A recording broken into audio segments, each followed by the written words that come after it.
ਵਾਹਿਗੁਰੂ जी का खालसा वाहिगुरू जी की फतेह। अमरीका ਦੇ ਵਿੱਚ ਸਪੈਕਟਰਮ ਤੇ ਆਰਸੀਐਨ ਕੇਬਲ ਨੈਟਵਰਕਸ ਰਾਹੀਂ, ਕੈਨੇਡਾ ਦੇ ਵਿੱਚ ਬੈਲ ਕੇਬਲ ਨੈਟਵਰਕ ਰਾਹੀਂ ਤੇ ਵਰਲਡ ਵਾਈਡ ਗਲੋਬਲ ਸੀਪੀਐਨ, ਜਾਦੂ ਟੀਵੀ, roku, ਸ਼ਾਵਾ ਟੀਵੀ, TV84 ਦੀ ਵੈਬਸਾਈਟ ਤੋਂ ਆਨਲਾਈਨ ਸਟ੍ਰੀਮਿੰਗ ਤੇ ਫੇਸਬੁੱਕ ਰਾਹੀਂ ਸਾਡੇ ਨਾਲ ਜੁੜੇ ਹੋਏ ਸਾਰੇ ਦਰਸ਼ਕਾਂ ਦਾ ਮੈਂ ਅਮਰਵੀਰ ਸਿੰਘ ਅੱਜ ਦੇ ਪ੍ਰੋਗਰਾਮ ਵਿੱਚ ਤਹਿ ਦਿਲੋਂ ਸਵਾਗਤ ਕਰਦਾ। ਵਿਊਅਰਸ, ਅੱਜ ਦੋ ਇਸ਼ੂਜ਼ ਸਿੱਖ ਡਾਇਸਪੋਰਾ ਦੇ ਹਵਾਲੇ ਨਾਲ ਅਸੀਂ ਵਿਚਾਰ ਚਰਚਾ ਦੇ ਅਧੀਨ ਲਿਆਵਾਂਗੇ। ਪਹਿਲਾ ਇਸ਼ੂ ਜਿਹੜਾ ਹੈਗਾ ਉਹ ਹੈ ਕਿ ਪਿਛਲੇ ਕੁਝ ਦਿਨਾਂ ਤੋਂ,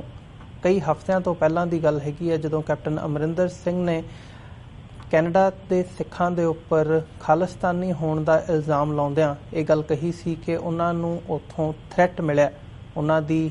ਜਾਨ ਤੱਕ ਦੇ ਖਤਰੇ ਦੀ ਜਿਹੜੀ ਗੱਲ ਹੈ ਉਹ ਕਹੀ ਗਈ ਸੀ। ਪਰ RCMP ਦੀ ਜਾਂਚ ਦੇ ਵਿੱਚ ਕੈਨੇਡਾ ਵੱਲੋਂ ਹੁਣ ਇਹ ਗੱਲ ਕਹੀ ਗਈ ਹੈ ਕਿ ਉਹਨਾਂ ਨੂੰ ਕੋਈ ਥ੍ਰੈਟ, ਕੋਈ ਨੁਕਸਾਨ ਪਹੁੰਚਾਉਣ ਦੀ ਗੱਲ ਜਿਹੜੀ ਹੈਗੀ ਹੈ ਉਹ ਜਾਂਚ ਦੇ ਵਿੱਚ ਨਹੀਂ ਸਾਹਮਣੇ ਆਈ। ਫਿਜ਼ੀਕਲ ਥ੍ਰੈਟ ਕਿਹਾ ਗਿਆ। ਸੋ ਇੱਕ ਤਾਂ ਇਹ ਇਸ਼ੂ ਅਸੀਂ ਅੱਜ ਵਿਚਾਰ ਅਧੀਨ ਲਿਆਵਾਂਗੇ ਤੇ ਦੂਜਾ ਇਸ਼ੂ ਇਹ ਹੈਗਾ ਕਿ ਜਿਹੜੇ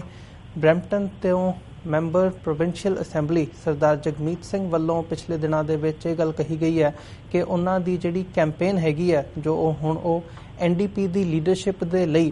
ਰਨ ਕਰ ਰਹੇ ਨੇ, ਅਗਵਾਈ ਦੇ ਲਈ ਉਹਨਾਂ ਦੀ ਜਿਹੜੀ ਕੈਂਪੇਨ ਚੱਲ ਰਹੀ ਹੈ, ਮੁਹਿੰਮ ਚੱਲ ਰਹੀ ਹੈ, ਉਹਦੇ ਵਿੱਚ ਜਿਹੜੇ ਇੱਥੋਂ ਦੇ ਕੈਨੇਡਾ ਦੇ ਭਾਰਤ ਦੇ ਕੌਂਸੂਲੇਟ ਹੈਗੇ ਆ ਉਹ ਡਾਇਰੈਕਟ ਇੰਟਰਫੀਅਰ ਕਰ ਰਹੇ ਆ। ਸੋ ਇਹ ਦੋ ਇਸ਼ੂਜ਼ ਨੇ ਸਿੱਖ ਡਾਇਸਪੋਰਾ ਦੇ ਹਵਾਲੇ ਨਾਲ, ਜਿਨ੍ਹਾਂ ਤੇ ਅੱਜ ਅਸੀਂ ਗੱਲਬਾਤ ਕਰਾਂਗੇ। ਅੱਜ ਦੀ ਗੱਲਬਾਤ ਦੇ ਲਈ ਸਾਡੇ ਨਾਲ ਮੌਂਟਰੀਅਲ ਤੋਂ ਮੀਡੀਆ ਪਰਸਨੈਲਿਟੀ ਸਰਦਾਰ ਮਨਵੀਰ ਸਿੰਘ ਸਾਡੇ ਨਾਲ ਫੋਨ ਲਾਈਨ ਤੇ ਜੁੜ ਚੁੱਕੇ ਨੇ। ਆਓ ਉਹਨਾਂ ਨਾਲ ਮਿਲ ਕੇ ਅੱਜ ਦੀ ਵਿਚਾਰ ਚਰਚਾ ਦੀ ਸ਼ੁਰੂਆਤ ਕਰਦੇ ਹਾਂ। ਹਾਂਜੀ ਮਨਵੀਰ ਸਿੰਘ ਜੀ, ਤੁਹਾਡਾ ਸਵਾਗਤ ਹੈ ਜੀ। ਵਾਹਿਗੁਰੂ ਜੀ ਕਾ ਖਾਲਸਾ ਵਾਹਿਗੁਰੂ ਜੀ ਕੀ ਫਤਿਹ। ਜੀ ਸਰਦਾਰ ਅਮਰਵੀਰ ਸਿੰਘ ਜੀ, ਤੁਹਾਨੂੰ ਔਰ TV84 ਨੂੰ ਧਰਤੀ ਦੇ ਵੱਖ-ਵੱਖ ਖੰਡਾਂ ਦੇ ਵਿੱਚੋਂ ਵੇਖ ਰਹੇ ਸਾਰੇ ਹੀ ਵੀਰਾਂ ਭੈਣਾਂ ਨੂੰ ਮੈਂ ਫਤਿਹ ਅੱਜ ਕਰਦਾ ਜੀ। ਵਾਹਿਗੁਰੂ ਜੀ ਕਾ ਖਾਲਸਾ ਵਾਹਿਗੁਰੂ ਜੀ ਕੀ ਫਤਿਹ ਜੀ। ਮਨਵੀਰ ਸਿੰਘ ਜੀ, ਸਾਰਿਆਂ ਤੋਂ ਪਹਿਲਾਂ ਤਾਂ RCMP ਦੀ ਜਾਂਚ ਦੇ ਹਵਾਲੇ ਨਾਲ ਜੋ ਕੈਨੇਡਾ ਸਰਕਾਰ ਵੱਲੋਂ ਇਹ ਗੱਲ ਕਹੀ ਗਈ ਹੈ ਕਿ ਕੈਪਟਨ ਅਮਰਿੰਦਰ ਸਿੰਘ ਨੂੰ ਕੋਈ ਵੀ ਫਿਜ਼ੀਕਲ ਥ੍ਰੈਟ ਦੀ ਗੱਲ ਨਹੀਂ ਆਈ ਹੈਗੀ, ਕੈਨੇਡਾ ਦੇ ਵਿੱਚ ਜਾਂਚ ਦੇ ਵਿੱਚ ਸਾਹਮਣੇ ਨਹੀਂ ਆਇਆ। ਸੋ ਇਹ ਜਿਹੜਾ ਕੈਨੇਡਾ ਵੱਲੋਂ ਕਿਹਾ ਜਾਣਾ ਹੈ ਕਿ ਇਹਨੂੰ ਇਹ ਗੱਲ ਮੰਨਿਆ ਜਾਵੇ ਵੀ ਕੈਪਟਨ ਅਮਰਿੰਦਰ ਸਿੰਘ ਵੱਲੋਂ, ਜਿਹੜੇ ਕਿ ਪੰਜਾਬ ਦੇ ਮੁੱਖ ਮੰਤਰੀ ਹੈਗੇ ਆ, ਜਦੋਂ ਉਹਨਾਂ ਵੱਲੋਂ ਇਹ ਗੱਲ ਕਹੀ ਗਈ ਸੀ ਕਿ ਜਿਹੜੇ ਉੱਥੋਂ ਦੇ ਖਾਲਿਸਤਾਨੀ ਨੇ ਉਹ ਮੈਨੂੰ ਥ੍ਰੈਟ ਕਰਦੇ ਨੇ, ਤਾਂ ਕੀ ਉਹਨਾਂ ਦਾ ਉਹਨੂੰ ਤੁਸੀਂ ਕਿਵੇਂ ਦੇਖਦੇ ਹੋ? ਕਿ ਉਹਨੂੰ ਇਹ ਸਮਝਿਆ ਜਾ ਸਕਦਾ ਹੈ ਕਿ ਕੈਪਟਨ ਅਮਰਿੰਦਰ ਸਿੰਘ ਜਿਹੜੀ ਮੂਵਮੈਂਟ ਹੈਗੀ ਹੈ ਜਾਂ ਖਾਲਿਸਤਾਨ ਦੀ ਲਹਿਰ ਹੈ ਜਾਂ ਜੋ ਸਿੱਖ ਡਾਇਸਪੋਰਾ ਹੈਗਾ ਉਹਨੂੰ ਬਦਨਾਮ ਕਰਨ ਦੀ ਕੋਸ਼ਿਸ਼ ਕਰ ਰਹੇ ਸੀ, ਜਾਂ ਇਹਨੂੰ ਤੁਸੀਂ ਕਿਵੇਂ ਦੇਖਦੇ ਹੋ? ਜੀ ਸਰਦਾਰ ਅਮਰਵੀਰ ਸਿੰਘ ਜੀ, ਸਭ ਤੋਂ ਪਹਿਲਾਂ ਤਾਂ ਸਾਨੂੰ ਇਸ ਸਾਰੀ ਗੱਲਬਾਤ ਦੇ ਪਿੱਛੇ ਜਿਹੜੀ ਆ ਉਹ ਮਾਨਸਿਕਤਾ ਜਿਹੜੀ ਆ ਕਿਹੜੀ ਕੰਮ ਕਰਦੀ ਆ ਉਹ ਸਮਝਣੀ ਪਏਗੀ। ਭਾਰਤ ਦੇ ਨਾਲ ਸੰਬੰਧਿਤ ਜਿੰਨੇ ਕੁ ਪੋਲੀਟੀਸ਼ੀਅਨ ਨੇ, ਉਹਨਾਂ ਦੀ ਜਿਹੜੀ ਪ੍ਰੈਕਟਿਸ ਹੈ ਜਾਂ ਉਹਨਾਂ ਦੀ ਜਿਹੜੀ ਟ੍ਰੇਨਿੰਗ ਹੈ ਉਹ ਸਾਰੀ ਬਲੇਮ ਗੇਮ ਦੇ ਇਰਦ ਗਿਰਦ ਘੁੰਮਦੀ ਹੈ ਜੀ। ਭਾਰਤ ਦੇ ਵਿੱਚ ਪੋਲੀਟੀਸ਼ੀਅਨ ਹੋਣਾ, ਕਾਮਯਾਬ ਪੋਲੀਟੀਸ਼ੀਅਨ ਹੋਣਾ ਉਹ ਵੀ ਮੰਨਿਆ ਜਾਂਦਾ ਜਿਹੜਾ ਦੂਜਿਆਂ ਦੇ ਉੱਤੇ ਬਲੇਮ ਕਰੇ, ਦਿਨ ਰਾਤ ਬਲੇਮ ਕਰੇ, ਝੂਠੇ ਸੱਚੇ ਜਿੱਦਾਂ ਦੇ ਵੀ ਆ। ਸੋ ਇਹਨਾਂ ਨੇ ਕੈਨੇਡਾ ਦਾ ਇੱਕ ਬਹੁਤ ਵਧੀਆ ਸਿਸਟਮ ਹੈ, ਰੀਅਲ ਡੈਮੋਕ੍ਰੇਸੀ ਜਿਹਨੂੰ ਕਹਿੰਦੇ ਆ, ਉਹ ਸਿਸਟਮ ਹੈ। ਇਹਨੂੰ ਵੀ ਜਿਹੜਾ ਇਹਨਾਂ ਭੁੱਲੜ ਲੋਕਾਂ ਵੱਲੋਂ, ਉਹ ਚਾਹੇ ਕੈਪਟਨ ਅਮਰਿੰਦਰ ਸਿੰਘ ਹੋਵੇ ਜਾਂ ਹੋਰ ਜਿਹੜੇ ਖੋਤੀ ਡੈਮੋਕ੍ਰੇਸੀ ਜਿਹੜੀ ਭਾਰਤ ਦੀ ਹੈ ਉਹਦੇ ਵਿੱਚ ਵਿਚਰ ਰਹੇ ਹੋਰ ਪੋਲੀਟੀਕਲ ਹਸਤੀਆਂ ਹੋਣ, ਇਹਨਾਂ ਨੇ ਅਸਲ ਦੇ ਵਿੱਚ ਇਹਨਾਂ ਨੂੰ ਪਤਾ ਹੀ ਨਹੀਂ ਕਿ ਜਿਹੜਾ ਇੱਕ ਫ੍ਰੀ ਸਿਸਟਮ ਹੁੰਦਾ ਹੈ, ਇੰਡੀਪੈਂਡੈਂਟ ਸਿਸਟਮ ਹੁੰਦਾ ਹੈ, ਵਾਕਈ ਜਿਹੜੀ ਲੋਕਾਂ ਦੀ ਚੁਣੀ ਹੋਈ ਸਰਕਾਰ ਲੋਕਾਂ ਦੇ ਲਈ ਕੰਮ ਕਰਦੀ ਹੈ, ਉਹਦਾ ਜਿਹੜਾ ਕੰਮ ਕਰਨ ਦਾ ਤਰੀਕਾ ਉਹ ਕੀ ਹੁੰਦਾ। ਸੋ ਇਸੇ ਸਾਰੇ ਗਲਤਫਹਿਮੀ ਦੇ ਚੱਲਦੇ ਆ, ਗਲਤਫਹਿਮੀ ਦੇ ਸ਼ਿਕਾਰ ਹੁੰਦੇ ਆ। ਇਹਨਾਂ ਨੇ ਇਹ ਜਿਹੜੀ ਬਲੇਮ ਗੇਮ ਹੈ ਇਹਦਾ ਸਹਾਰਾ ਕੈਨੇਡਾ ਦੇ ਵਿੱਚ ਇਹ ਅੱਜ ਤੋਂ ਨਹੀਂ, ਬਹੁਤ ਲੰਮੇ ਸਮੇਂ ਤੋਂ, ਜਦੋਂ ਦੀ ਸਿੱਖਾਂ ਦੇ ਨਾਲ ਟੋਟਲ ਵਾਰ ਹਿੰਦੁਸਤਾਨ ਦੀ ਸਰਕਾਰ ਨੇ ਜਿਹੜੀ ਆ ਉਹ ਛਿੜੀ ਹੋਈ ਹੈ, ਉਦੋਂ ਤੋਂ ਹੀ ਇਹ ਬਲੇਮ ਗੇਮ ਦਾ ਜਿਹੜਾ ਸਹਾਰਾ ਉਹ ਲੈ ਰਹੇ ਨੇ। ਮੈਂ ਤੁਹਾਨੂੰ ਇਸ ਗੱਲ ਦੀ ਥੋੜਾ ਜਿਹਾ, ਤਾਂ ਕਿ ਇਹ ਗੱਲ ਜਿਹੜੀ ਆ ਸਾਡੇ ਦਰਸ਼ਕਾਂ ਨੂੰ, ਸਰੋਤਿਆਂ ਨੂੰ ਸਮਝ ਆ ਜਾਏ, ਮੈਂ ਇੱਕ ਪਿਛੋਕੜ ਦੇ ਵਿੱਚ ਝਾਤ ਮਰਾਉਣੀ ਚਾਹੁੰਦਾ। ਜਦੋਂ ਜਿਹੜਾ ਹਾਦਸਾ ਹੋਇਆ 에ਅਰ ਇੰਡੀਆ ਦਾ ਕਨਿਸ਼ਕ ਕਾਂਡ ਦਾ, ਜਿਹਦੇ ਵਿੱਚ 326 ਜਾਂ 329 ਬੇਗੁਨਾਹ ਜਿਹੜੇ ਬਹੁਤੇ ਉਹਦੇ ਚ ਭਾਰਤੀ ਮੂਲ ਦੇ ਜਾਂ ਸਿੱਧੇ ਤੌਰ ਤੇ ਕਹਿ ਲਈਏ ਕਿ ਸਿੱਖ ਮੂਲ ਦੇ ਹੀ ਜਿਹੜੇ ਯਾਤਰੀ ਸਨ ਉਹਨਾਂ ਦਾ ਕਤਲ ਕੀਤਾ ਗਿਆ ਜੀ। ਉਸ ਦੀ ਇਨਵੈਸਟੀਗੇਸ਼ਨ ਦੇ ਚੱਲਦਿਆਂ, ਕਿਉਂਕਿ ਇਹ ਜਿਹੜਾ ਸਾਰਾ ਕਾਰਾ ਉਹ ਸਿੱਖ ਮੂਵਮੈਂਟ ਦੇ ਸਿਰ ਦੇ ਉੱਤੇ ਜਿਹੜਾ ਮੜਨ ਦੀ ਨਾਕਾਮ ਕੋਸ਼ਿਸ਼ ਕੀਤੀ ਗਈ ਆ, ਪਰ ਉਸ ਦੀ ਇਨਵੈਸਟੀਗੇਸ਼ਨ ਦੇ ਕਰਦਿਆਂ ਇੱਕ RCMP ਦੇ ਆਫੀਸਰ ਦਾ ਰਿਕਾਰਡਡ ਬਿਆਨ ਹੈ, ਤੁਸੀਂ YouTube ਦੇ ਉੱਤੇ ਵੀ ਉਹਨੂੰ ਵੇਖ ਸਕਦੇ ਹੋ। ਉਹਨਾਂ ਦਾ ਕਹਿਣਾ ਕਿ ਹਿੰਦੁਸਤਾਨ ਦੀ ਸਰਕਾਰ ਨੇ, ਹਿੰਦੁਸਤਾਨ ਦੀਆਂ ਏਜੰਸੀਆਂ ਨੇ ਜਿਹੜੇ ਇੱਥੇ ਅਖੌਤੀ Hindustani south Asian media group ਨੇ ਇਹਨਾਂ ਨੂੰ 10,000 ਦੇ ਉਹ ਚੈੱਕ ਦਿੰਦੇ ਸੀ ਕਿ ਤੁਸੀਂ ਸਿੱਖਾਂ ਦੇ ਖਿਲਾਫ ਜਿਹੜੀ ਆ ਉਹ ਭੱਦਾ ਪ੍ਰਚਾਰ ਕਰਨਾ, ਕੂੜ ਪ੍ਰਚਾਰ ਕਰਨਾ ਕਿ ਸਿੱਖਾਂ ਦੀ ਜਿਹੜਾ ਇੱਥੇ ਅਕਸ ਹੈ ਉਹਨੂੰ ਖਰਾਬ ਕਰਦਾ ਹੋਵੇ। ਇਹ ਅਸੀਂ ਨਹੀਂ ਕਹਿ ਰਹੇ, ਇਹ RCMP ਦੇ ਆਫੀਸਰ ਦਾ ਅਦਾਲਤ ਦੇ ਵਿੱਚ ਦਰਜ ਕਰਾਇਆ ਹੋਇਆ ਬਿਆਨ ਹੈ। ਸੋ ਇਹ ਬਲੇਮ ਗੇਮ ਦੇ ਸ਼ਿਕਾਰ ਬੜੀ ਦੇਰ ਤੋਂ ਨੇ, ਮੁੱਢ ਤੋਂ ਨੇ। ਇਹ ਸਿੱਖਾਂ ਨੂੰ ਬਦਨਾਮ ਕਰਨ ਦੀ ਜਿਹੜੀ ਸਾਜ਼ਿਸ਼ ਆ ਉਹ ਵੀ ਅੱਗੇ ਵਧਾਉਂਦੇ ਆ ਕੈਪਟਨ ਨੇ ਇਹ ਜਿਹੜੇ ਇਲਜ਼ਾਮ ਲਾਏ, ਇਹ ਉਸੇ ਜਿਹੜੀ ਮਾਨਸਿਕਤਾ ਉਹਦਾ ਹੀ ਦੁਹਰਾ ਸੀ। ਹੁਣ RCMP ਨੇ, ਕਿਉਂਕਿ ਇਹ ਉੱਥੇ ਵਰਗਾ ਸਿਸਟਮ ਨਹੀਂ ਹੈ ਕਿ ਇੱਕ ਮਿਨਿਸਟਰ ਨੇ ਜਾਂ ਕਿਸੇ ਪੋਲੀਟੀਸ਼ੀਅਨ ਨੇ ਜਿਹੜਾ ਪਾਵਰ 'ਚ ਆ ਉਹਨੇ ਬਿਆਨ ਲਾਤਾ ਤੇ ਉਹ ਪੁਲਿਸ ਜਿਹੜੀ ਆ ਉਸੇ ਵਕਤ ਐਕਟਿਵ ਹੋ ਜਾਏਗੀ, ਉਹ ਚੱਕ ਲੇਗੀ ਬੰਦੇ ਨੂੰ ਬਿਨਾਂ ਇਨਵੈਸਟੀਗੇਸ਼ਨ ਕੀਤਿਆਂ। ਅਜੇ ਕਿ ਇਹ ਗੱਲ ਵੱਖਰੀ ਹੈ ਕਿ ਇਹ ਇਲਜ਼ਾਮ ਜੇ ਸਿੱਖਾਂ ਨੇ ਕਿਸੇ ਤੇ ਲਾਏ ਆ, ਜਿਨ੍ਹਾਂ ਨੇ ਸਾਡਾ 35,000 ਜਿਹੜਾ ਸਿੱਖ ਦਿੱਲੀ ਦੀਆਂ ਸੜਕਾਂ ਦੇ ਉੱਤੇ ਪੂਰੇ ਭਾਰਤ ਭਰ ਦੇ ਵਿੱਚ ਨਵੰਬਰ 1984 ਦੇ ਵਿੱਚ ਕਤਲੇਆਮ ਕਰਕੇ ਜਿਨ੍ਹਾਂ ਨੇ 35,000 ਦੇ ਕਰੀਬ ਸਾਡੇ ਸਿੰਘ ਸਿੰਘਣੀਆਂ, ਬੱਚੇ, ਬਜ਼ੁਰਗ ਸ਼ਹੀਦ ਕੀਤੇ ਨੇ। ਜਦੋਂ ਅਸੀਂ ਉਹਨਾਂ ਦੀ ਗੱਲ ਕਰਦੇ ਹਾਂ, ਜੇ ਸਿੱਖ ਉਹਨਾਂ ਤੇ ਇਲਜ਼ਾਮ ਲਾਉਂਦੇ ਆ ਜਾਂ ਮੌਕੇ ਤੇ ਗਵਾਹ ਵੀ ਭੁਗਤਦੇ ਆ, ਉਹ ਉਦੋਂ ਤੱਕ ਬੇਕਸੂਰ ਨੇ ਜਦ ਤੱਕ ਉਹਨਾਂ ਨੂੰ ਕਸੂਰਵਾਰ ਸਾਬਤ ਨਹੀਂ ਕਰ ਦਿੱਤਾ ਜਾਂਦਾ। ਇਸ ਦੇ ਉਲਟ ਜੇ ਕੋਈ ਇਲਜ਼ਾਮ ਸਿੱਖਾਂ ਦੇ ਉੱਤੇ ਲੱਗ ਜਾਂਦਾ ਉਹਨੂੰ ਉਦੋਂ ਤੱਕ ਪੈਰੋਲ ਵੀ ਨਹੀਂ ਮਿਲਦੀ ਜਦ ਤੱਕ ਉਹ ਆਪਣੇ ਆਪ ਨੂੰ ਬੇਗੁਨਾਹ ਸਾਬਤ ਨਾ ਕਰ ਲਵੇ। ਸੋ ਇਸੇ ਹੀ ਤਰ੍ਹਾਂ ਦਾ ਇਹਨਾਂ ਨੇ ਸੋਚਿਆ ਹੋਇਆ ਕਿ ਸ਼ਾਇਦ ਕੈਨੇਡਾ 'ਚ ਵੀ ਹੋਏਗਾ ਕਿ ਸਾਡਾ ਜੇ ਮੁੱਖ ਮੰਤਰੀ ਕੋਈ ਕਿਸੇ ਤੇ ਇਲਜ਼ਾਮ ਲਾ ਦੇਗਾ ਤਾਂ ਇੱਥੇ ਵੀ ਪੁਲਿਸ ਉੱਥੇ ਰਿਐਕਟ ਕਰਕੇ ਉਸ ਸ਼ਖਸ ਨੂੰ ਸ਼ਾਇਦ ਜੇਲ੍ਹ ਦੀਆਂ ਸਲਾਖਾਂ ਦੇ ਪਿੱਛੇ ਭੇਜ ਦੇਗੀ ਜਾਂ ਉਹਦਾ ਹੌਸਲਾ। ਪਰ ਇਹ ਗੱਲਾਂ ਜਿਹੜੀਆਂ ਨੇ ਇਹ ਸਿਰਫ ਹਿੰਦੁਸਤਾਨ ਵਰਗੇ ਜਿਹੜਾ ਅਖੌਤੀ ਜਾਂ ਬਨੌਟੀ ਡੈਮੋਕ੍ਰੇਟਿਕ ਜਿਹੜੀ ਉੱਥੇ ਸਰਕਾਰ ਹੈ ਉਹਨਾਂ ਦੀ ਜਿਹੜੀ ਕਾਰਗੁਜ਼ਾਰੀ ਆ ਉਹਦੇ ਵਿੱਚ ਸੰਭਵ ਨੇ। ਕੈਨੇਡਾ ਵਰਗੇ ਕਲੀਨ ਇਨਸਾਫ ਪਸੰਦ ਜਿਹੜਾ ਸਿਸਟਮ ਆ ਉਹਦੇ ਵਿੱਚ ਇਸ ਤਰ੍ਹਾਂ ਦੀ ਕੋਈ ਵੀ ਸੰਭਾਵਨਾ ਨਹੀਂ। ਸੋ RCMP ਨੇ ਤੁਰੰਤ ਇਹਦੇ ਉੱਤੇ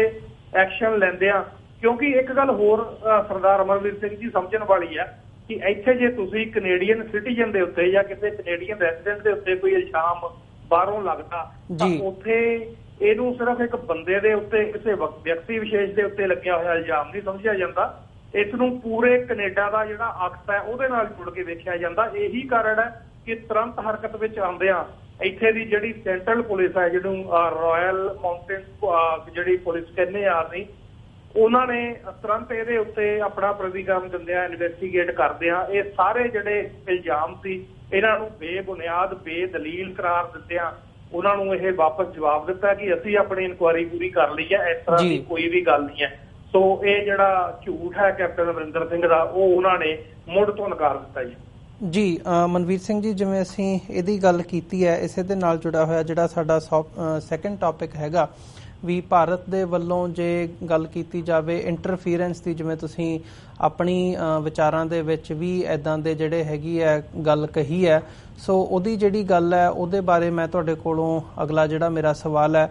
ਜਿਹੜੇ ਜਗਮੀਤ ਸਿੰਘ ਹੈਗੇ ਆ ਉਹਨਾਂ ਵੱਲੋਂ ਕਿਹਾ ਗਿਆ ਕਿ ਮੇਰੀ ਕੈਂਪੇਨ ਦੇ ਵਿੱਚ ਜਿਹੜੀ ਇੱਥੋਂ ਦੇ ਕੌਂਸੂਲੇਟ ਹੈਗੇ ਆ ਭਾਰਤ ਵੱਲੋਂ ਡਾਇਰੈਕਟ ਇੰਟਰਫੀਰੈਂਸ ਕੀਤੀ ਜਾ ਰਹੀ ਹੈ। ਸੋ ਇਹਨੂੰ ਤੁਸੀਂ ਕਿਵੇਂ ਦੇਖਦੇ ਹੋ? ਕੀ ਇਹ ਇੱਦਾਂ ਦੀ ਗੱਲ ਜੋ ਜਗਮੀਤ ਸਿੰਘ ਨੇ ਔਨ ਰੈਕਰਡ 2-3 ਜਿਹੜੇ ਮੀਡੀਆ ਆਊਟਲੈਟਸ ਹੈਗੇ ਆ ਉਹਨਾਂ ਨੂੰ ਕਹੀ ਹੈ, ਉਸ ਬਾਰੇ ਭਾਰਤ ਦਾ ਕੀ ਰਿਸਪੌਂਸ ਹੈਗਾ? ਤੇ ਕੈਨੇਡਾ ਦੇ ਵਿੱਚ ਵਿਚਰਦਿਆਂ ਹੋਇਆਂ ਜਦੋਂ ਤੁਸੀਂ ਗਰਾਊਂਡ ਲੈਵਲ ਤੇ ਕੰਮ ਕਰਦੇ ਹੋ, ਤੁਸੀਂ ਕਿਵੇਂ ਐਨਾਲਾਈਜ਼ ਕਰਦੇ ਹੋ ਕਿ ਕਿਸ ਹੱਦ ਤੱਕ ਇਹ ਜਗਮੀਤ ਸਿੰਘ ਦਾ ਜਿਹੜਾ ਬਿਆਨ ਹੈਗਾ ਜੋ ਉਹਨਾਂ ਨੇ ਕਿਹਾ ਉਹ ਸੱਚ ਹੈ? ਜੀ ਸਰਦਾਰ ਅਮਰਵੀਰ ਸਿੰਘ ਜੀ, ਦੇਖੋ ਇਹ ਵੀ ਜਿਸ ਤਰ੍ਹਾਂ ਆਪਾਂ ਪਹਿਲਾ ਇਸ਼ੂ ਜਿਹੜਾ ਉਹ ਸਾਂਝਾ ਕੀਤਾ ਉਸੇ ਤਰਜ਼ ਤੇ ਇਸ ਇਸ਼ੂ ਦਾ ਵੀ ਜਿਹੜਾ ਇੱਕ ਜਿਹੜੀ ਇਹਦੀ ਬੈਕਗਰਾਉਂਡ ਆ ਮੈਂ ਉਹਦੇ ਤੋਂ ਸ਼ੁਰੂ ਕਰਨੀ ਚਾਹਾਂਗਾ, ਕਿਉਂਕਿ ਇਹ ਇਹਨਾਂ ਦੀ ਇੱਕ ਬਦਬਿਆਨਤੀ ਹੈ ਅਹਿਸਾਨ ਫਰਾਮੋਸ਼ੀ ਹੈ ਕਿ ਭਾਰਤ ਸਰਕਾਰ ਦੇ ਨਾਲ, ਉਸ ਸਟੇਟ ਦੇ ਨਾਲ ਜੁੜਿਆ ਹੋਇਆ ਕੋਈ ਵੀ ਪੁਰਜਾ ਜਦੋਂ ਉਹ ਸਿੱਖਾਂ ਦੇ ਵੱਲ ਵੇਖਦਾ, ਜਿਹੜੇ ਵਾਕਈ ਸਿੱਖ ਆਜ਼ਾਦੀ ਪਸੰਦ ਨੇ, ਆਪਣੀ ਅਣਖ ਗੈਰਤ ਤੇ ਆਪਣੇ ਗੁਰੂਆਂ ਦੇ ਰਾਹ ਤੇ ਚੱਲਣ ਵਾਲੇ ਨੇ, ਇਨਸਾਫ ਪਸੰਦ ਸਿੱਖ ਨੇ, ਜੇ ਉਹ ਕੋਈ ਤਰੱਕੀ ਕਰਦਾ ਤਾਂ ਇਹਨਾਂ ਦੇ ਅੱਖ ਦੇ ਵਿੱਚ ਰੜਕਦਾ। ਇਸੇ ਦੇ ਚੱਲਦਿਆਂ ਜਦੋਂ ਸਰਦਾਰ ਜਗਬੀਰ ਸਿੰਘ ਪਹਿਲੀ ਵਾਰ MPP ਚੁਣੇ ਗਏ ਸਨ ਜੀ ਬਰੈਂਪਟਨ ਤੋਂ, ਉਦੋਂ ਉਹਨਾਂ ਨੇ ਕੁਝ ਦੇਰ ਬਾਅਦ ਇੱਛਾ ਜ਼ਾਹਰ ਕੀਤੀ ਕਿ ਭਾਰਤ ਦੀ ਕਿਸੇ ਪੰਜਾਬ ਦੀ, ਸੌਰੀ ਮੈਂ ਮਾਫੀ ਚਾਹੁੰਦਾ ਭਾਰਤ ਕਹਿਤਾ, ਪੰਜਾਬ ਦੀ ਕਿਸੇ ਹਿਊਮਨ ਰਾਈਟ ਜਥੇਬੰਦੀ ਨੇ, ਮੇਰਾ ਖਿਆਲ ਸ਼ਾਇਦ Sardar Jaswant Singh Khalra human right commission ਜਿਹੜਾ ਉਹਨਾਂ ਦੇ ਥੱਲੇ ਕੰਮ ਕਰਦਾ, ਉਹ ਉਹਨਾਂ ਦੇ ਨਾਂ ਦੇ ਉੱਤੇ, ਸ਼ਾਇਦ ਉਹਨਾਂ ਦੇ ਸੱਦੇ ਤੇ ਉਹਨਾਂ ਨੇ ਭਾਰਤ ਵਿੱਚ ਪੰਜਾਬ ਦੇ ਵਿੱਚ ਜਾਣਾ ਸੀ। ਤੇ ਜਦੋਂ ਉਹਨਾਂ ਨੇ ਆਪਣਾ ਵੀਜ਼ਾ ਅਪਲਾਈ ਕੀਤਾ, ਉਹ ਵੀਜ਼ਾ ਇਸ ਕਰਕੇ ਡਿਨਾਈ ਕਰ ਦਿੱਤਾ ਗਿਆ ਕਿ ਤੁਸੀਂ ਜਿਹੜਾ ਸਿੱਖਾਂ ਦੇ ਨਾਲ ਹੋਏ ਘਾਣ ਦੀ, ਸਿੱਖਾਂ ਦੀ ਨਸਲਕੁਸ਼ੀ ਦੀ ਔਰ ਭਾਰਤ ਦੇ ਵਿੱਚ ਜਿਹੜਾ ਹਿਊਮਨ ਰਾਈਟ ਦੀ ਵਾਇਲੇਸ਼ਨਸ ਨੇ ਉਹਦੇ ਖਿਲਾਫ ਗੱਲ ਕਰਦੇ ਹੋ, ਜੇ ਤੁਸੀਂ ਇਹ ਬੰਦ ਕਰ ਦੋ ਤਾਂ ਤੁਹਾਨੂੰ ਅਸੀਂ ਸੋਚਿਆ ਜਾ ਸਕਦਾ। ਸੋ ਸਰਦਾਰ ਜਗਬੀਰ ਸਿੰਘ ਜਿਹੜੇ ਹਮੇਸ਼ਾ ਹਿਊਮਨ ਰਾਈਟਸ ਦੇ ਉੱਤੇ ਖਲੋ ਕੇ ਸਿਰਫ ਪੰਜਾਬੀਆਂ ਦੇ ਹੀ ਨਹੀਂ, ਸਿਰਫ ਸਿੱਖਾਂ ਦੇ ਹੀ ਨਹੀਂ, ਦੁਨੀਆ ਭਰ ਦੇ ਵਿੱਚ ਕਿਤੇ ਵੀ ਜਿੱਥੇ ਵੀ ਹਿਊਮਨ ਰਾਈਟ ਵਾਇਲੇਸ਼ਨ ਹੁੰਦੇ ਨੇ, ਉਹ ਵੱਧ ਚੜ ਕੇ ਉਸ ਗੱਲ ਨੂੰ ਜਿਹੜਾ ਤਵੱਜੋ ਦਿੰਦੇ ਨੇ ਔਰ ਉੱਤੇ ਕੰਮ ਕਰਦੇ ਨੇ। ਸੋ ਉਹਨਾਂ ਦੇ ਇਸੇ ਰੈਕਟ ਨੂੰ ਮੁੱਖ ਰੱਖਦਿਆਂ ਉਹਨਾਂ ਦਾ ਜਿਹੜਾ ਵੀਜ਼ਾ ਉਹ ਭਾਰਤ ਦੀ ਸਰਕਾਰ ਵੱਲੋਂ ਡਿਨਾਈ ਕਰ ਦਿੱਤਾ ਗਿਆ, ਭਾਵੇਂ ਕਿ ਉਹ ਚੁਣੇ ਹੋਏ MPP ਹਨ ਜੀ, ਭਾਵੇਂ ਕਿ ਉਹ ਕੈਨੇਡੀਅਨ ਬੋਰਨ ਹਨ, ਭਾਵੇਂ ਕਿ ਉਹਨਾਂ ਦਾ ਕੋਈ ਵੀ ਐਸਾ ਐਲੀਗੇਸ਼ਨ ਉਹਨਾਂ ਤੇ ਨਹੀਂ ਲਗਾਇਆ ਜਾ ਸਕਦਾ ਜਿਹੜਾ ਭਾਰਤ ਦੇ ਲਈ ਥ੍ਰੈਟ ਹੋਵੇ। ਹੁਣ ਹਿਊਮਨ ਰਾਈਟ ਵਾਇਲੇਸ਼ਨ ਦੇ ਉੱਤੇ ਬੋਲਣਾ ਇਹ ਤਾਂ ਹਰ ਇੱਕ ਸਿੱਖ ਦਾ ਹੀ ਨਹੀਂ, ਮੈਂ ਕਹਿੰਦਾ ਹਰ ਇੱਕ ਜਿਹੜਾ ਵੀ ਮਨੁੱਖਾ ਜਨਮ ਦੇ ਵਿੱਚ ਵਿਅਕਤੀ ਆਇਆ ਉਹਦਾ ਜਨਮ ਸਿੱਧ ਅਧਿਕਾਰ ਜਿਹੜਾ ਉਹ ਜਿਹੜਾ ਉਹਨੂੰ ਹੋਣਾ ਚਾਹੀਦਾ ਤੇ ਹੈ ਵੀ ਜੀ। ਸਿਰਫ ਉਹਨਾਂ ਦੀ ਇਸ ਗੱਲ ਨੂੰ ਕਰਦੇ ਆ ਕਿ ਉਹ 1984 ਦੇ ਜਿਹੜਾ ਕਤਲੇਆਮ ਆ ਭਾਰਤ ਦਾ ਸਿੱਖਾਂ ਦੇ ਉੱਤੇ ਕੀਤਾ ਗਿਆ ਉਹਦੀ ਗੱਲ ਕਰਦੇ ਨੇ ਤੇ ਦਮਾਲਾ ਸਜਾਉਂਦੇ ਨੇ। ਔਰ ਇਹ ਜ਼ਿਕਰਯੋਗ ਹੈ ਸਰਦਾਰ ਅਮਰਵੀਰ ਸਿੰਘ ਜੀ ਕਿ ਜਿਹੜਾ ਡਰ ਹੁੰਦਾ ਨਾ ਸਰਕਾਰਾਂ ਨੂੰ, ਉਹ ਬੜੇ ਪਿਛੋਕੜ ਤੱਕ ਜਾਂਦੀਆਂ ਨੇ। ਔਰ ਮੈਂ ਇੱਥੇ ਜ਼ਿਕਰ ਕਰਨਾ ਚਾਹੁੰਦਾ ਕਿਉਂਕਿ ਕੈਪਟਨ ਦੀ ਗੱਲ ਆਪਾਂ ਪਹਿਲਾਂ ਕਰਕੇ ਹਟੇ ਆ, ਸਰਦਾਰ ਜਗਬੀਰ ਸਿੰਘ ਉਸ ਕੁਲ ਦੇ ਵਿੱਚੋਂ ਨੇ, ਉਸ ਵੰਸ਼ ਦੇ ਵਿੱਚੋਂ ਨੇ ਸਿੱਖਾਂ ਦੀ, ਚੋਂ ਜਿਹੜੇ ਉਹਨਾਂ ਦੇ ਪੜਦਾਦਾ ਜੀ ਸਨ ਸਰਦਾਰ ਸੇਵਾ ਸਿੰਘ ਜੀ ਠੀਕਰੀਵਾਲ, ਉਹਨਾਂ ਨੂੰ ਵੀ ਇਹ ਜਿਹੜੇ ਕੈਪਟਨ ਦੇ ਪੁਰਖੇ ਨੇ ਉਹਨਾਂ ਨੂੰ ਸ਼ਹੀਦ ਕਰ ਚੁੱਕੇ ਨੇ ਫਾਂਸੀ ਦੇ ਕੇ। ਸੋ ਇਹ ਜਿਹੜੀ ਪੀੜ੍ਹੀ ਦਰ ਪੀੜ੍ਹੀ ਗੱਲ ਉਹੀ ਜਿਹੜੇ ਬਾਬਰ ਕੇ ਜਾਂ ਮੋਦੀ ਕੇ, ਬਾਬਰ ਕੇ ਜਾਂ ਜਾਬਰ ਕੇ ਵਾਲੀ ਜਿਹੜੀ ਗੱਲ ਹੈ ਉਹ ਚੱਲਦੀ ਆ ਰਹੀ ਹੈ। ਸੋ ਇਸ ਦੇ ਚੱਲਦਿਆਂ ਹੁਣ ਜਿਵੇਂ ਅਸੀਂ ਮੁੱਦੇ ਦੇ ਵਾਪਸ ਆਉਂਦੇ ਹਾਂ, ਜਿਵੇਂ ਸਰਦਾਰ ਜਗਬੀਰ ਸਿੰਘ ਸਾਨੂੰ ਪਤਾ ਹੈ ਕਿ ਜਿਹੜੀ NDP ਦੇ ਜਿਹੜੀ ਫੈਡਰਲ ਲੀਡਰਸ਼ਿਪ ਹੈ ਉਹਦੀ ਰੇਸ ਦੇ ਵਿੱਚ ਨੇ, ਉਹਦੀ ਲੀਡਰਸ਼ਿਪ ਦੀ ਰੇਸ ਦੇ ਵਿੱਚ ਕਾਫੀ ਜਿਹੜਾ ਉਹ ਚੰਗਾ ਉਹਨਾਂ ਦਾ ਜਿਹੜੀ ਫਾਈਟ ਹੈ ਉਹ ਦੇ ਰਹੇ ਨੇ। ਸੋ ਇਸ ਗੱਲ ਨੇ ਹਿੰਦੁਸਤਾਨ ਦੀਆਂ, ਉਸਦੀ ਗੌਰਮੈਂਟ ਦੀਆਂ, ਉਸਦੇ ਸਾਰੇ ਕਰਿੰਦੇ ਦੀਆਂ ਨੀਂਦਾਂ ਹਰਾਮ ਕੀਤੀਆਂ ਹੋਈਆਂ ਕਿ ਜੇ ਇਹ ਸਿੰਘ ਆਪਣੇ ਕੈਨੇਡਾ ਦੀ ਸਿਆਸਤ ਦੇ ਵਿੱਚ ਉੱਪਰਲੀਆਂ ਪੁਲੰਘਾਂ ਦੇ ਉੱਤੇ ਆ ਗਿਆ ਜੀ ਤੇ ਫਿਰ ਸ਼ਾਇਦ ਹੋ ਸਕਦਾ ਕਿ ਉਹ ਜਿਹੜਾ ਹਿਊਮਨ ਰਾਈਟ ਦਾ ਜਿਹੜਾ ਉਹ ਮਨੁੱਖਤਾ ਦਾ ਘਾਣ ਕਰ ਰਹੇ ਨੇ, ਇਸ ਨੂੰ ਕੈਨੇਡਾ ਹੋਰ ਕਿਸੇ ਢੰਗ ਦੇ ਨਾਲ ਲਵੇ। ਇਹ ਜਿਹੜਾ ਡਰ ਹੈ ਉਹਨਾਂ ਨੂੰ ਅੰਦਰੋਂ ਅੰਦਰ ਸਤਾ ਰਿਹਾ। ਇਹੀ ਕਾਰਨ ਹੈ ਕਿ ਜਗਮੀਤ ਸਿੰਘ ਦੀ ਜਿਹੜੀ ਨੋਮੀਨੇਸ਼ਨ ਜਿਹੜੀ ਫਾਈਟ ਆ, ਜਿਹੜੀ ਪਾਰਟੀ ਲੀਡਰਸ਼ਿਪ ਦੀ ਫਾਈਟ ਹੈ, ਉਹਦੇ ਵਿੱਚ ਸਿੱਧੇ ਜਾਂ ਅਸਿੱਧੇ ਢੰਗ ਦੇ ਨਾਲ ਉਹ ਲੋਕਾਂ ਨੂੰ ਜਿਹੜੀ ਭਾਰਤੀ ਅੰਬੈਸੀ, ਭਾਰਤੀ ਕੌਂਸੂਲੇਟ ਦੇ ਕਰਿੰਦਿਆਂ ਵੱਲੋਂ ਥ੍ਰੈਟ ਕੀਤਾ ਜਾ ਰਿਹਾ ਜਾਂ ਲਾਲਚ ਦਿੱਤਾ ਜਾ ਰਿਹਾ। ਸੋ ਕਿਸੇ ਨਾ ਕਿਸੇ ਬਹਾਨੇ ਦੇ ਨਾਲ, ਕਿਸੇ ਨਾ ਕਿਸੇ ਤਰੀਕੇ ਦੇ ਨਾਲ ਲੋਕਾਂ ਨੂੰ ਡਰਾ ਕੇ ਉਹਨਾਂ ਨੂੰ ਪਾਸੇ ਕੀਤੇ ਜਾਣ ਦੀਆਂ ਜਿਹੜੀਆਂ ਕੋਸ਼ਿਸ਼ਾਂ ਉਹ ਸਾਹਮਣੇ ਆਈਆਂ ਨੇ। ਤਕਰੀਬਨ ਲੋਕਾਂ ਨੇ ਸਾਹਮਣੇ ਆ ਕੇ ਵੀ ਦੱਸਿਆ ਕਿ ਸਾਨੂੰ ਇਸ ਤਰ੍ਹਾਂ ਦੇ ਲਾਲਚ ਜਾਂ ਧਮਕੀਆਂ ਦੇ ਕੇ ਸਾਨੂੰ ਇਹ ਕਿਹਾ ਜਾ ਰਿਹਾ ਕਿ ਤੁਸੀਂ ਸਰਦਾਰ ਜਗਮੀਤ ਸਿੰਘ ਦੀ ਜਿਹੜੀ ਲੀਡਰਸ਼ਿਪ ਦੀ ਕੈਂਪੇਨ ਹੈ ਉਹ ਤੋਂ ਦੂਰੀ ਬਣਾਈ ਰੱਖੋ। ਸਰਦਾਰ ਜਗਮੀਤ ਸਿੰਘ ਕਿਸੇ ਵੀ ਕੀਮਤ ਦੇ ਉੱਤੇ NDP ਦੇ ਫੈਡਰਲ ਲੀਡਰ ਨਹੀਂ ਬਣ ਸਕਦੇ। ਇਸ ਗੱਲ ਦੇ ਉੱਤੇ ਜ਼ੋਰ ਲੱਗਿਆ ਹੋਇਆ ਇੰਡੀਅਨ ਜਿਹੜਾ ਕੌਂਸੂਲੇਟ ਜਿਹੜੇ ਇੱਥੇ ਹੈਗੇ ਆ। ਸੋ ਇੱਥੇ ਮੈਂ ਇਹ ਵੀ ਜ਼ਿਕਰਯੋਗ ਜਿਹੜੀ ਗੱਲ ਆ ਉਹ ਤੁਹਾਡੇ ਨਾਲ ਸਾਂਝੀ ਕਰਨੀ ਚਾਹੁੰਦਾ ਕਿ ਸ਼੍ਰੋਮਣੀ ਅਕਾਲੀ ਦਲ ਅੰਮ੍ਰਿਤਸਰ ਦੇ ਜਿਹੜੇ ਕੈਨੇਡਾ ਦੇ ਪ੍ਰਧਾਨ ਨੇ ਹੁਣ ਸਰਦਾਰ ਸੁਖਵਿੰਦਰ ਸਿੰਘ ਹੰਸਰਾ, ਪਹਿਲਾਂ ਈਸਟ ਕੈਨੇਡਾ ਦੇ ਸੀ, ਹੁਣ ਰੀਸੈਂਟਲੀ ਉਹਨਾਂ ਨੂੰ ਕੈਨੇਡਾ ਦੀ ਜ਼ਿੰਮੇਵਾਰੀ ਜਿਹੜੀ ਹੈ ਸਾਂਭੀ ਗਈ ਹੈ ਸਰਦਾਰ ਸਿਮਰਨਜੀਤ ਸਿੰਘ ਮਾਨ ਹੋਣਾ ਵੱਲੋਂ ਤੇ ਸਾਡੇ ਕੈਨੇਡਾ ਦੀ ਇਕਾਈ ਵੱਲੋਂ। ਸੋ ਉਹਨਾਂ ਨੇ ਮਾਣਯੋਗ ਪ੍ਰਾਈਮ ਮਿਨਿਸਟਰ ਜਸਟਿਨ ਟਰੂਡੋ ਹੋਣਾ ਨੂੰ ਇੱਕ ਚਿੱਠੀ ਵੀ ਲਿਖੀ ਹੈ ਜਿਹਦੇ 'ਚ ਉਹਨਾਂ ਨੇ ਜ਼ਿਕਰ ਕੀਤਾ ਹੈ ਕਿ ਕਿਵੇਂ ਭਾਰਤੀ ਸਫਾਰਤਖਾਨੇ ਦੇ ਕਰਿੰਦੇ ਜਿਹੜੇ ਆ ਉਹ ਕੈਨੇਡਾ ਦੇ ਇੰਟਰਨਲ ਅਫੇਅਰਸ ਆ ਇੱਥੇ ਦੀ ਜਿਹੜੀ ਸਾਡੀ ਪ੍ਰਕਿਰਿਆ ਉਹਦੇ ਵਿੱਚ ਉਹ ਅੜਿੱਕੇ ਢਾਹ ਰਹੇ ਨੇ ਆਪਣੀ ਪਾਵਰਸ ਦਾ ਜਿਹੜਾ ਗਲਤ ਇਸਤੇਮਾਲ ਕਰਕੇ। ਸੋ ਜ਼ਰੂਰ ਉਹਨਾਂ ਨੂੰ ਨੱਥ ਪਾਈ ਜਾਵੇ, ਉਹਨਾਂ ਦੇ ਉੱਤੇ ਜਿਹੜੀ ਆ ਅੱਖ ਰੱਖੀ ਜਾਵੇ। ਸੋ ਅਸੀਂ ਉਮੀਦ ਕਰਦੇ ਹਾਂ ਕਿ ਜਿਹੜੀ ਕੈਨੇਡਾ ਦੀ ਸਰਕਾਰ ਹੈ ਇਸ ਗੱਲ ਨੂੰ ਜ਼ਰੂਰ ਗੰਭੀਰਤਾ ਦੇ ਨਾਲ ਲਏਗੀ, ਜਿਵੇਂ ਕਿ ਸਾਨੂੰ ਪਤਾ ਉਹ ਲੈਂਦੀ ਹੈ ਕਿ ਕੈਪਟਨ ਦੇ ਜਿਹੜੇ ਲਾਈਫ ਇਲਜ਼ਾਮ ਆ ਉਹਨਾਂ ਦਾ ਵੀ ਉਹਨਾਂ ਨੇ ਦੁੱਧ ਤੇ ਦੁੱਧ ਪਾਣੀ ਕੀਤਾ। ਸੋ ਆਸ ਹੈ ਕਿ ਇਹ ਜਿਹੜੀ ਚਿੱਠੀ ਲਿਖੀ ਗਈ ਹੈ PM ਆਫਿਸ, ਇਹਦਾ ਵੀ ਜਲਦੀ ਹੀ ਉਹ ਨੋਟਿਸ ਲੈਣਗੇ। ਜੀ ਮਨਵੀਰ ਸਿੰਘ ਜੀ, ਜਦੋਂ ਅਸੀਂ ਇੰਟਰਫੀਰੈਂਸ ਦੀ ਗੱਲ ਕਰਦੇ ਹਾਂ, ਡਾਇਰੈਕਟ ਜਾਂ ਇਨਡਾਇਰੈਕਟ ਇੰਟਰਫੀਰੈਂਸ ਦੀ, ਤਾਂ ਇਹਨਾਂ ਹੀ ਖਬਰਾਂ ਦੇ ਵਿੱਚੋਂ ਜਦੋਂ ਪਿਛਲੇ ਦਿਨਾਂ ਦੇ ਵਿੱਚ ਬਰੈਂਪਟਨ ਦੇ ਵਿੱਚੋਂ ਇੱਕ ਖਬਰ ਆਈ ਸੀ ਕਿ ਜਿਹੜਾ ਉੱਥੇ ਪੰਜਾਬ ਪਵੇਲੀਅਨ ਲਗਾਇਆ ਗਿਆ ਸੀਗਾ ਬਰੈਂਪਟਨ ਕੈਰਾਬਰਾਮ ਦੇ ਵਿੱਚ, ਸੋ ਉਸ ਹਵਾਲੇ ਨਾਲ ਵੀ ਇਹ ਗੱਲ ਸਾਹਮਣੇ ਆਈ ਸੀ ਕਿ ਜਿਹੜੇ ਬਰੈਂਪਟਨ ਸਥਿਤ ਇੰਡੀਅਨ ਕੌਂਸੂਲੇਟ ਦੇ ਬੰਦੇ ਹੈਗੇ ਆ, ਨੁਮਾਇੰਦੇ ਹੈਗੇ ਆ, ਉਹ ਡਾਇਰੈਕਟਲੀ ਜਾ ਕੇ ਉਹਨਾਂ ਨੇ ਬਰੈਂਪਟਨ ਦੀ ਐਡਮਿਨਿਸਟ੍ਰੇਸ਼ਨ ਤੱਕ ਤੇ ਜਿਹੜੇ ਉੱਥੋਂ ਦੇ ਇਸ ਸਮਾਗਮ ਨੂੰ ਲੀਡ ਕਰਨ ਵਾਲੇ ਬੰਦੇ ਸੀ ਉਹਨਾਂ ਤੱਕ ਪਹੁੰਚ ਕੀਤੀ ਸੀ ਕਿ ਜਿਹੜਾ ਇਹ ਪੰਜਾਬ ਪਵੇਲੀਅਨ ਹੈਗਾ ਇਹਨੂੰ ਵੱਖਰੇ ਤੌਰ ਤੇ ਇਜਾਜ਼ਤ ਨਾ ਦਿੱਤੀ ਜਾਵੇ ਤੇ ਇਹਨੂੰ ਇੰਡੀਅਨ ਪਵੇਲੀਅਨ ਦਾ ਹੀ ਜਿਹੜਾ ਹਿੱਸਾ ਉਹ ਰੱਖਿਆ ਜਾਵੇ। ਸੋ ਇਹ ਮੂਵ ਨੂੰ ਤੁਸੀਂ ਕਿਵੇਂ ਦੇਖਦੇ ਹੋ ਕਿ ਡਾਇਰੈਕਟਲੀ ਜਾ ਕੇ ਉਹਦਾ ਵਿਰੋਧ ਵੀ ਕਰਨਾ, ਅਖਬਾਰਾਂ ਦੇ ਵਿੱਚ ਵੀ ਆਇਆ, ਤੇ ਕੀ ਇਹ ਪੰਜਾਬ ਇੱਕ ਵੱਖਰੀ ਐਂਟੀਟੀ ਦੇ ਤੌਰ ਤੇ ਉੱਭਰ ਕੇ ਸਾਹਮਣੇ ਆ ਰਿਹਾ ਹੈ, ਉਹਦਾ ਡਰ ਹੈ, ਜਾਂ ਇਹਨੂੰ ਤੁਸੀਂ ਕਿਵੇਂ ਹੋਰ ਦੇਖਦੇ ਹੋ ਵੀ ਇੰਡੀਆ ਨਾਲੋਂ ਵੱਖਰੇ ਤੌਰ ਤੇ ਸਿੱਖ ਆਪਣੇ ਆਪ ਨੂੰ ਇੱਥੇ ਐਸਟੈਬਲਿਸ਼ ਨਾ ਕਰਨ, ਪੇਸ਼ ਨਾ ਕਰਨ, ਲੋਕਾਂ ਦੇ ਵਿੱਚ ਨਾ ਜਾਣ, ਜਾਂ ਹੋਰ ਕੀ ਕਾਰਨ ਹੈ ਇਹਦਾ? ਜੀ ਬਿਲਕੁਲ ਸਰਦਾਰ ਅਮਰਵੀਰ ਸਿੰਘ ਜੀ, ਇਹ ਵੀ ਉਸੇ ਜਿਹੜੇ ਆਪਾਂ ਦੋ ਇਸ਼ੂ ਪਹਿਲਾਂ ਸਾਂਝੇ ਕਰਕੇ ਹਟੇ ਆ ਉਹਦੇ ਨਾਲ ਜੁੜਦਾ ਹੀ ਇਸ਼ੂ ਹੈ। ਸਿੱਖਾਂ ਦੀ ਵੱਧਦੀ ਹੋਈ ਜਿਹੜੀ ਆ ਇੱਥੇ ਜਿਹੜੀ ਸਿੱਖਾਂ ਦੀ ਚੜ੍ਹਾਈ ਕਹਿ ਲਓ ਜਾਂ ਸਿੱਖਾਂ ਦੀ ਜਿਹੜੀ ਦੇਣ ਹੈ ਸੇਵਾ ਕੈਨੇਡਾ ਦੇ ਵਿੱਚ, ਜਾਂ ਉਹਨਾਂ ਦਾ ਜਿਹੜਾ ਇੰਟੈਲੀਜੈਂਸ ਹੈ, ਉਹਦੇ ਤੋਂ ਘਬਰਾ ਕੇ ਇਹ ਸਾਰੇ ਕੰਮ ਜਿਹੜੇ ਕੀਤੇ ਜਾ ਰਹੇ ਨੇ। ਹੁਣ ਪੰਜਾਬ ਪਵੇਲੀਅਨ ਲਾਉਣ ਦਾ ਜਿਹੜਾ ਫੈਸਲਾ ਉਹ ਆਪਣੇ ਆਪ ਦੇ ਵਿੱਚ ਇੱਕ ਅਡੜੀ ਹੋਂਦਾ, ਕਿਉਂਕਿ ਸਰਦਾਰ ਅਮਰਵੀਰ ਸਿੰਘ ਜੀ ਸਾਡੀ ਜਿਹੜੀ ਤਹਿਜ਼ੀਬ ਆ ਉਹ ਅਸੀਂ ਠੀਕ ਹੈ ਕਿ ਸਰਕਾਰ ਦੇ ਦਬਾਇਆ ਜਾਂ ਕੂੜ ਪ੍ਰਚਾਰ ਕਰਕੇ, ਭਾਰਤ ਸਰਕਾਰ ਦੀ ਮੈਂ ਗੱਲ ਕਰ ਰਿਹਾ, ਉਹਨਾਂ ਨੇ ਦਬਾ ਕੇ ਜਾਂ ਕੂੜ ਪ੍ਰਚਾਰ ਕਰਕੇ ਜਾਂ ਬੰਦੇ ਇੱਧਰ ਉੱਧਰ ਖਰੀਦ ਕੇ ਇੱਕ ਸਮਾਂ ਸੀ, ਕਾਫੀ ਸਮਾਂ ਲੰਘਾਤਾ ਉਹਨਾਂ ਨੇ ਇਸ ਮਲਗੋਬਾ ਦੇ ਵਿੱਚ ਸਿੱਖਾਂ ਨੂੰ ਜਿਹੜਾ ਉਹ ਭਾਰਤ ਦਾ ਹਿੱਸਾ ਦੱਸਣ ਦੇ ਲਈ, ਜਾਂ ਸਾਰੇ ਪੰਜਾਬ ਨੂੰ ਭਾਰਤ ਦਾ ਜਾਂ ਭਾਰਤ ਦੀ ਸੰਸਕ੍ਰਿਤੀ ਦਾ ਹਿੱਸਾ ਉਹਨਾਂ ਨੇ ਜਿਹੜਾ ਗਰਦਾਨਿਆ। ਉਸ ਤੋਂ ਹੁਣ ਲੋਕ ਕਿਨਾਰਾ ਕਰਨ ਲੱਗ ਗਏ ਨੇ। ਇੱਥੇ ਇਕੱਲੇ ਸਿੱਖਾਂ ਦੀ ਗੱਲ ਨਹੀਂ, ਮੈਂ ਸਾਰੀ ਪੰਜਾਬੀਅਤ ਦੀ ਗੱਲ ਕਰ ਰਿਹਾ। ਅੱਜ ਪੰਜਾਬੀਅਤ ਨੂੰ, ਸਿੱਖਾਂ ਨੂੰ ਖਾਸ ਕਰਕੇ,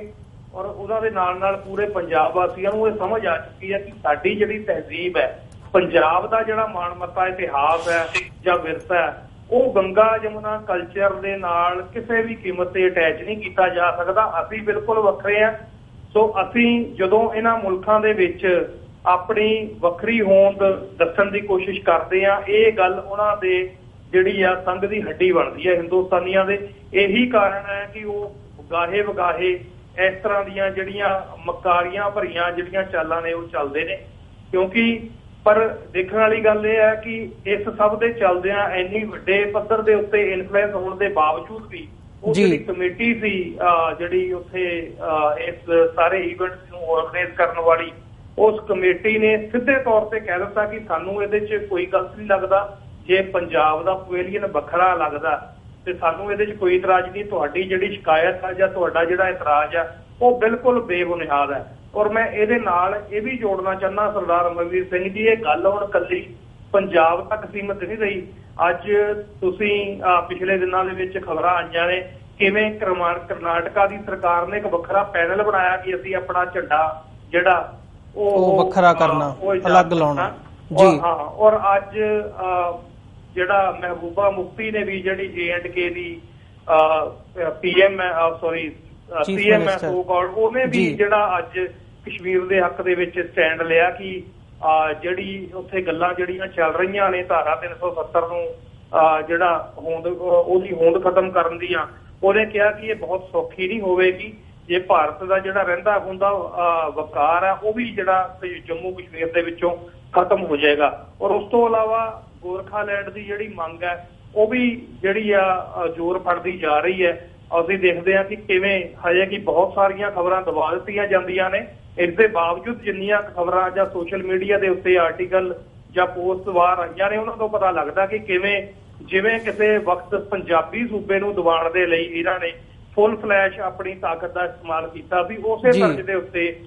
ਗੋਰਖਾਲੈਂਡ ਦੀ ਜਿਹੜੀ ਮੰਗ ਹੈ, ਹਜੇ ਕਿ ਉਹਨਾਂ ਦੀ ਜਿਹੜੀ ਮੰਗ ਹੈ ਉਹ ਕਿ ਵੱਖਰੇ ਮੁਲਕ ਦੀ ਨਹੀਂ ਹੈ, ਉਹ ਸਿਰਫ ਤੇ ਸਿਰਫ ਇੱਕ ਸਟੇਟ ਚਾਹੁੰਦੇ ਨੇ। ਜਿਵੇਂ ਬਾਕੀ ਸਾਰੀਆਂ ਹਿੰਦੁਸਤਾਨ ਦੇ ਵਿੱਚ ਸਟੇਟਾਂ ਨੇ, ਉਹ ਚਾਹੁੰਦੇ ਨੇ ਕਿ ਸਾਡੀ ਵੀ ਇੱਕ ਵੱਖਰੀ ਸਟੇਟ ਹੋਵੇ ਜਿੱਥੇ ਅਸੀਂ ਆਪਣੇ ਢੰਗ ਦੇ ਨਾਲ ਜਿਹੜੀ ਗਵਰਨੈਂਸ ਕਰ ਸਕੀਏ। ਉਹਨਾਂ ਨੂੰ ਵੀ ਇਹ ਪੂਰੇ ਆਪਣੇ ਜਿਹੜਾ ਮਿਲਟਰੀ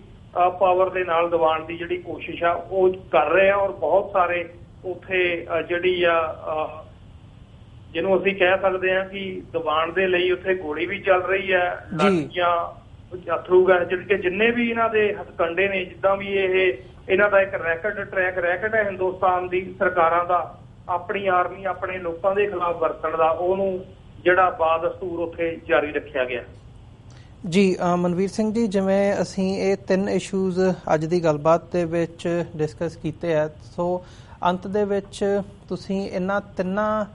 ਖਬਰਾਂ ਦੇ ਹਵਾਲੇ ਨਾਲ, 3 ਘਟਨਾਵਾਂ ਦੇ 3 ਇਸ਼ੂਜ਼ ਦੇ ਹਵਾਲੇ ਨਾਲ, ਖਾਸ ਤੌਰ ਤੇ ਜਦੋਂ ਅਸੀਂ ਸਿੱਖ ਡਾਇਸਪੋਰਾ ਦੀ ਗੱਲ ਕਰਦੇ ਹਾਂ, ਉਹਨਾਂ ਦੇ ਲਈ ਕੀ ਸਮਝਦੇ ਹੋ ਕਿ ਜਿਹੜਾ ਆਉਣ ਵਾਲਾ ਸਮਾਂ ਹੈਗਾ ਉਹ ਕਿੱਧਰ ਨੂੰ ਜਾ ਰਿਹਾ, ਤੇ ਜਾਂਦੇ ਜਾਂਦੇ ਉਹਨਾਂ ਨੂੰ ਤੁਸੀਂ ਕੀ ਸੰਦੇਸ਼ ਦੇਣਾ ਚਾਹੋਗੇ?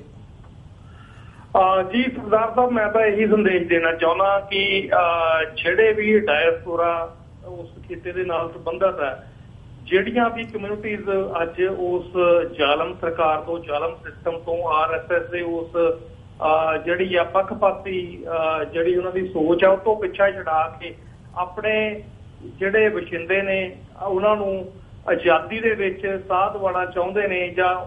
ਤਤਪਰ ਨੇ ਆਪਣੀ ਕਮਿਊਨਿਟੀ ਜਾਂ ਆਪਣੇ ਕਲਚਰ ਦੀ ਹਿਫਾਜ਼ਤ ਲਈ, ਉਹਨਾਂ ਅੱਗੇ ਮੇਰੀ ਇਹੀ ਬੇਨਤੀ ਹੈ, ਚਾਹੇ ਉਹ ਸਿੱਖ ਹੋਣ, ਕਸ਼ਮੀਰੀ ਹੋਣ, ਗੋਰਖੇ ਹੋਣ, ਨਾਗਾਲੈਂਡ ਵਾਲੇ ਹੋਣ, ਅਸਾਮੀ ਹੋਣ, ਜਾਂ ਜਿੰਨੀਆਂ ਵੀ ਉੱਥੇ ਮਾਓਵਾਦ ਦੇ ਸਪੋਰਟਰ ਹੋਣ, ਜਿੰਨੀਆਂ ਵੀ ਉੱਥੇ ਲਹਿਰਾਂ ਚੱਲ ਰਹੀਆਂ ਨੇ ਆਜ਼ਾਦੀ ਦੀਆਂ, ਉਹਨਾਂ ਦਾ ਜਿੰਨਾ ਵੀ ਡਾਇਸਪੋਰਾ ਉਸ ਭਾਰਤ ਦੀ ਕੈਦ ਤੋਂ ਬਾਹਰ ਹੈ, ਦੁਨੀਆ ਦੇ ਕਿਸੇ ਵੀ ਕੋਨੇ ਦੇ ਵਿੱਚ ਬੈਠਾ, ਉਹਨਾਂ ਨੂੰ ਇਕੱਠੇ ਹੋ ਕੇ ਅੱਗੇ ਵਧਣ ਦੀ ਲੋੜ ਹੈ। ਔਰ ਉਹਨਾਂ ਨੂੰ ਇਹ ਸਮਝ ਲੈਣਾ ਚਾਹੀਦਾ ਕਿ ਹਿੰਦੁਸਤਾਨ ਦੀ ਇਹ ਬੌਖਲਾਹਟ ਜਿਹੜੀ ਹੈ ਉਹ ਇਸ ਗੱਲ ਦਾ ਸਬੂਤ ਹੈ ਕਿ ਅਸੀਂ ਸਾਰੇ ਆਜ਼ਾਦੀ ਦੇ ਬਹੁਤ ਨੇੜੇ ਆ। ਸਾਨੂੰ ਇੱਕ ਆਖਰੀ ਹਮਲਾ ਮਾਰਨ ਦੀ ਲੋੜ ਹੈ, ਸਾਨੂੰ ਇਕਜੁੱਟਤਾ ਦੇ ਨਾਲ ਅੱਗੇ ਵਧਣ ਦੀ ਲੋੜ ਹੈ। ਅਸੀਂ ਹੁਣ ਜਿਹੜਾ ਉਹ ਥੱਕ ਹਾਰ ਕੇ ਬਹਿ ਨਾ ਜਾਈਏ, ਸਗੋਂ ਇਹ ਆਪਣੀ ਮੂਵਮੈਂਟ ਦੇ ਵਿੱਚ ਤੇਜ਼ੀ ਲਿਆਉਣ ਦੀ ਲੋੜ ਹੈ, ਕਿਉਂਕਿ ਦੁਨੀਆ ਭਰ ਦੇ ਜਿਹੜੇ ਸਮੀਕਰਨ ਬਣਦੇ ਜਾ ਰਹੇ ਨੇ, ਉੱਥੇ ਭਾਰਤ ਵਰਸ਼ ਦੇ ਵਿੱਚ ਕਦੀ ਵੀ ਪਟਾਕਾ ਪੈ ਸਕਦਾ, ਜਿਹੜਾ ਮੁਲਕ ਕਦੀ ਸੀ ਨਹੀਂ। ਇਹਨਾਂ ਨੇ ਜਿਹੜਾ ਤੋਪੇ ਜੋੜ ਕੇ ਇੱਕ ਕੱਪੜਾ ਬਣਾਇਆ, ਉਹਦੇ ਟਾਂਕੇ ਜਿਹੜੇ ਦੇਣ ਦਾ ਵਕਤ ਆ ਗਿਆ। ਸੋ ਬਹੁਤ ਜਲਦ ਵਾਹਿਗੁਰੂ ਕਰਨਗੇ। ਜਿਸ ਤਰ੍ਹਾਂ ਦੇ ਸਰਕਮਸਟੈਂਸਿਸ ਉਸ ਖਿੱਤੇ ਦੇ ਵਿੱਚ ਅਸੀਂ ਦੇਖਦੇ ਹਾਂ, ਚੀਨ ਦੇ ਜਾਂ ਪਾਕਿਸਤਾਨ ਦੇ ਹਵਾਲੇ ਦੇ ਨਾਲ, ਹੁਣ ਅਸੀਂ ਬਾਹਰੀ ਡਿਟੇਲ 'ਚ ਨਹੀਂ ਜਾ ਸਕਦੇ ਇਸ ਟਾਈਮ, ਵਕਤ ਆਪਣੇ ਕੋਲ ਸੀਮਤ ਆ। ਅਸੀਂ ਬਹੁਤ ਆਜ਼ਾਦੀ ਦੇ ਕਰੀਬ ਹੈ, ਸੋ ਜਿਹੜਾ ਲੋੜ ਹੈ ਉਹ ਰਲ ਮਿਲ ਕੇ ਹਮਲਾ ਮਾਰਨ ਦੀ। ਸੋ ਅਸੀਂ ਜ਼ਰੂਰ ਆਪਣੇ ਇਸ ਲਕਸ਼ ਦੇ ਵਿੱਚ, ਆਪਣੇ ਇਸ ਉਦਮ ਦੇ ਵਿੱਚ ਕਾਮਯਾਬ ਹੋਵਾਂਗੇ। ਸੋ ਇਹਦੀਆਂ ਹੀ ਗੱਲਾਂ ਕਹਿੰਦਾ ਹੋਇਆ ਮੈਂ ਜੀ ਬਿਲਕੁਲ ਮਨਵੀਰ ਸਿੰਘ ਜੀ, ਤੁਹਾਡਾ ਬਹੁਤ ਬਹੁਤ ਧੰਨਵਾਦ। ਤੁਸੀਂ ਆਪਣਾ ਸਮਾਂ ਕੱਢਿਆ ਤੇ ਇਹਨਾਂ ਸਾਰੇ ਇਸ਼ੂਜ਼ ਦੇ ਉੱਪਰ ਸਾਡੇ ਨਾਲ ਵਿਚਾਰਾਂ ਦੀ ਸਾਂਝ ਪਾਈ ਹੈ। ਤੁਹਾਡੇ ਕੋਲੋਂ ਅੱਜ ਦੇ ਸ਼ੋਅ ਵਿੱਚ ਅਸੀਂ ਇੱਥੇ ਇਜਾਜ਼ਤ ਚਾਹਾਂਗੇ ਜੀ। ਧੰਨਵਾਦ ਤੁਹਾਡਾ ਬਹੁਤ ਬਹੁਤ। ਵਾਹਿਗੁਰੂ ਜੀ ਕਾ ਖਾਲਸਾ, ਵਾਹਿਗੁਰੂ ਜੀ ਕੀ ਫਤਿਹ। ਵਿਊਅਰਸ, ਉਮੀਦ ਕਰਦੇ ਹਾਂ ਅੱਜ ਦੀ ਜਿਹੜੀ ਸਾਡੀ ਗੱਲਬਾਤ ਸੀ ਤੁਹਾਨੂੰ ਪਸੰਦ ਆਈ ਹੋਵੇਗੀ। ਤੇ ਜਾਂਦੇ ਤੁਹਾਡੇ ਚਰਨਾਂ ਦੇ ਵਿੱਚ ਵੀ ਬੇਨਤੀ ਹੈ ਕਿ TV84 ਨੂੰ ਅੱਗੇ ਵਧਾਉਣ ਦੇ ਲਈ, ਚੱਲਦਾ ਰੱਖਣ ਦੇ ਲਈ ਸਾਨੂੰ ਤੁਹਾਡੀ ਸਹਾਇਤਾ ਦੀ ਲੋੜ ਹੈ। TV84 ਨੂੰ ਡੋਨੇਟ ਕਰਨ ਦੇ ਲਈ ਤੁਸੀਂ ਸਾਡੀ ਵੈਬਸਾਈਟ www.tv84.tv ਤੇ ਜਾ ਕੇ ਸਾਨੂੰ ਡੋਨੇਟ ਕਰ ਸਕਦੇ ਹੋ ਤੇ ਮੰਥਲੀ ਡੋਨੇਸ਼ਨਸ ਦੇ ਲਈ ਪਲੈਜ ਕਰ ਸਕਦੇ ਹੋ। ਜੇ ਚੈੱਕ ਰਾਹੀਂ ਡੋਨੇਸ਼ਨ ਕਰਨੀ ਚਾਹੁੰਦੇ ਹੋ ਤਾਂ TV84 ਦੇ ਨਾਮ ਦਾ ਚੈੱਕ ਬਣਾ ਕੇ ਸਾਨੂੰ ਸਾਡੇ ਐਡਰੈਸ ਤੇ ਭੇਜ ਸਕਦੇ ਹੋ। 3601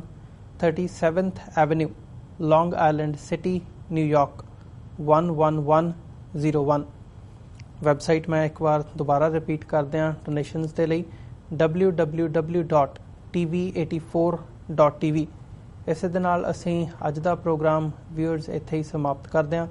ਅਗਲੇ ਹਫਤੇ ਸੋਮਵਾਰ ਨੂੰ ਤੁਹਾਡੇ ਨਾਲ ਦੁਬਾਰਾ ਫਿਰ ਮੁਲਾਕਾਤ ਹੋਵੇਗੀ। ਇਜਾਜ਼ਤ ਦਿਓ ਜੀ। ਵਾਹਿਗੁਰੂ ਜੀ ਕਾ ਖਾਲਸਾ, ਵਾਹਿਗੁਰੂ ਜੀ ਕੀ ਫਤਿਹ।